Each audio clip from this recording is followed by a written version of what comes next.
we, those who have responded to Jesus, can rejoice in our new inheritance. Well, that's certainly part of the story. But we can't afford to be too smug in our identification with the good guys. And in Matthew's Gospel, this parable is after Jesus has entered Jerusalem on Palm Sunday. Remember what he does next? He goes into the temple and turns over the tables of the money changers. And he condemns the exploiters. He's attacking the priests and the religious leaders. And they're threatened by it all. They try to question his authority. And he responds by telling them two parables. The first is about a classic family situation. A man has two sons.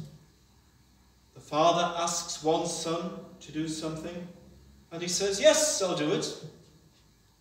But that son doesn't do it.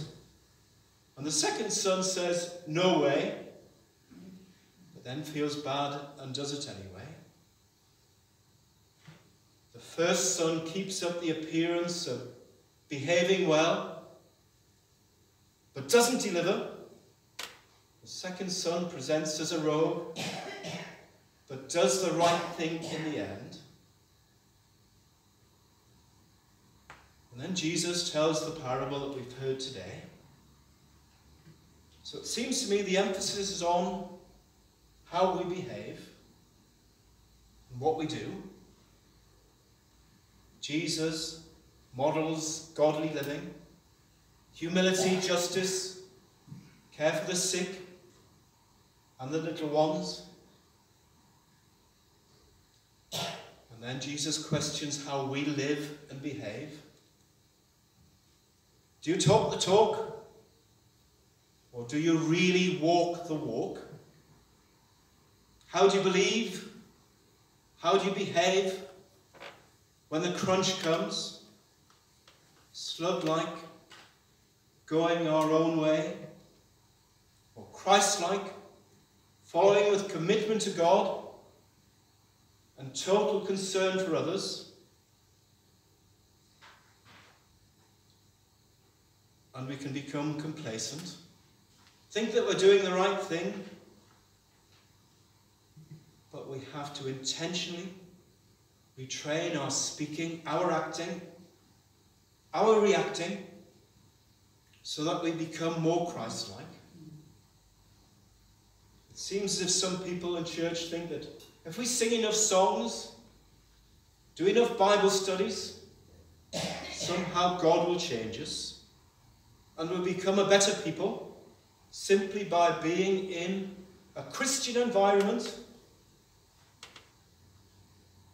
doing Christian things. Not bad, but not enough. Jesus doesn't criticize the Jewish leaders for their lack of religious devotion or for their worship, but he does constantly ask questions about how their faith affects their behavior, their priorities, their openness to new possibilities and to change.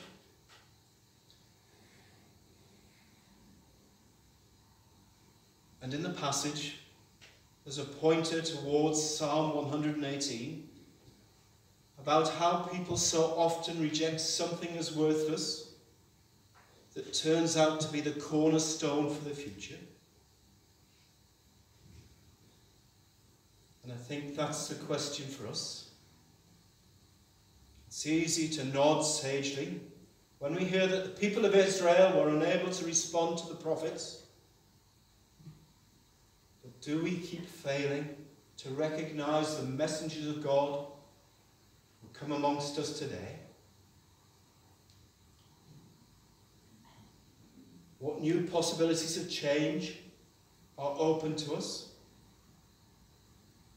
Or do we simply beat up the messengers because we're scared? when love is offered, do we respond with fear and mistrust? Where is the challenge to a different way of living? Do we respond violently for fear of failing again? I'd like to say that the elders in this church have done a wonderful job, making sure that we're all welcomed and safe as possible, even though there are particular restrictions placed upon us. But one day, yes, one day, we shall be free from constraints. But have we learnt anything that we may want to continue? Do we deliberately create a welcome space for the love of God to motivate and transform our behaviour? The call is to stop defending ourselves, fighting off the intruders in the vineyard,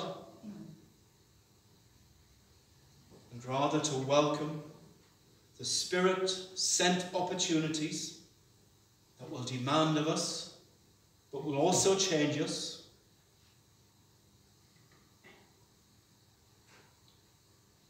And yet we can't do it alone. We need each other. We need to help one another, speak the truth to one another, receive the truth from one another. And we can't do that without loving one another. And that sometimes becomes difficult, especially at this time, as we've become divided as a nation. There are lots of good stories about people working together, but we've been divided, at the very least, the blaming and the blaming.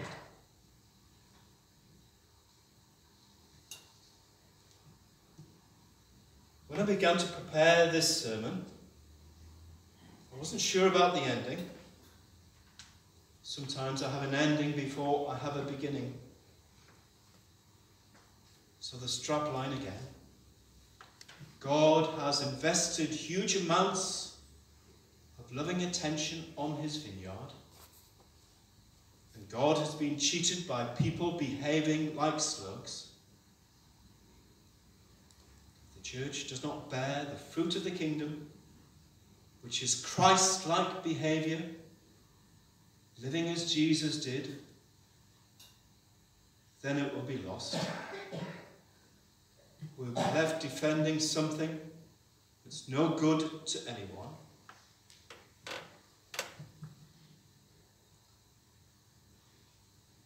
Harvest for the World was a song by the Isley Brothers in 1976.